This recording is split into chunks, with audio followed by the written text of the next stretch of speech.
I'm a former New York State Supreme Court Justice. Let me tell you about a real case story. Now, this is going to be a strange one. We have someone, I'll call him Danny, from upstate in another state. Danny works for the United States Post Office. He gets off at 3 o'clock, goes to a neighborhood bar, has himself a couple of good drinks. He leaves the bar. He's very, very unsteady. Suddenly finds himself going up into the elevated system, the train. He usually took that to go home.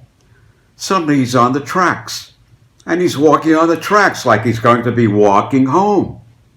Within a certain period of time, within minutes, a train pulls into the station and lets off its passengers, takes on other passengers, and the train starts off again.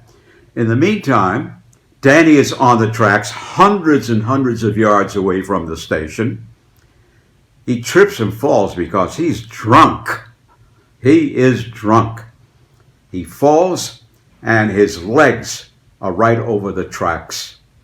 As the train is leaving the station, it keeps on moving, and ultimately it runs his legs over and completely severs his legs.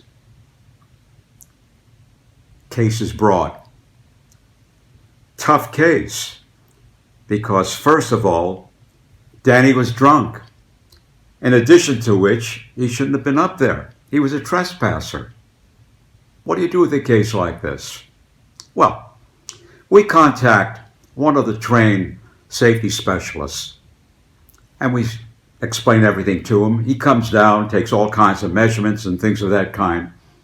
And what he does is actually create a large electronic board emulating the train, the speed of the train, the distance between the train as it was starting up again, and where Danny was located.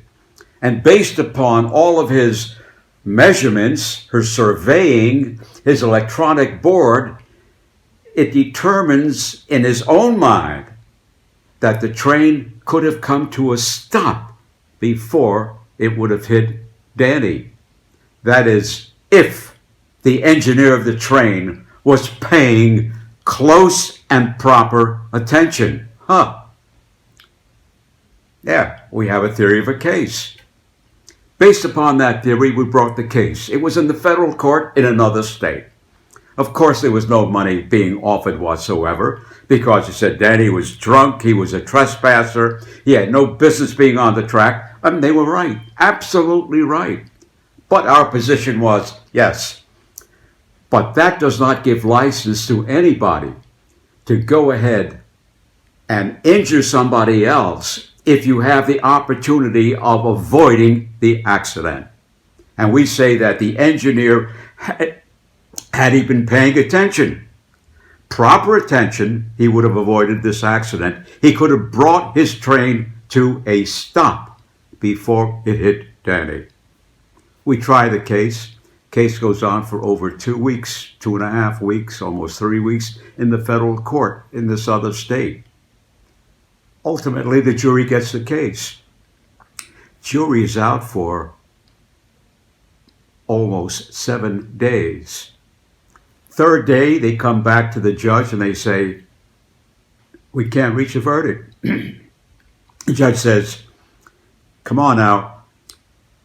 No other jury would do any better than you're doing. Go ahead and keep on talking. Try to convince each other based upon the facts of the case. Ultimately, 7 days come by and they say, Judge, we are hopelessly deadlocked. There is no way that we can arrive at a verdict in this case. With that information, the judge said, thank you very much, jurors, you're excused. And he called both sides, our lawyers and the lawyers for the train, into his chambers. And he said, perhaps, given the fact that the jury has been deadlocked, and it appears that they were deadlocked in a position that one juror was a little more favoring than the other on behalf of the plaintiff, which meant that of all of the jurors, the plaintiff just had one more juror in favor than the jurors opposed. Given that, the judge said, perhaps it might be time for you fellows to get together and discuss a settlement, which we did, and the case was brought to a settlement. It was a fairly substantial settlement because it was a terrible injury to Danny, a 32-year-old who lost both legs.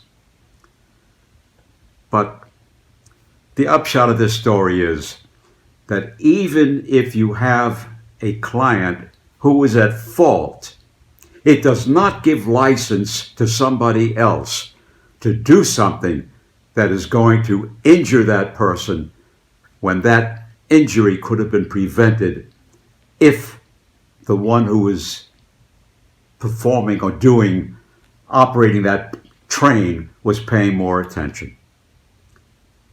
Tough story, but a true one.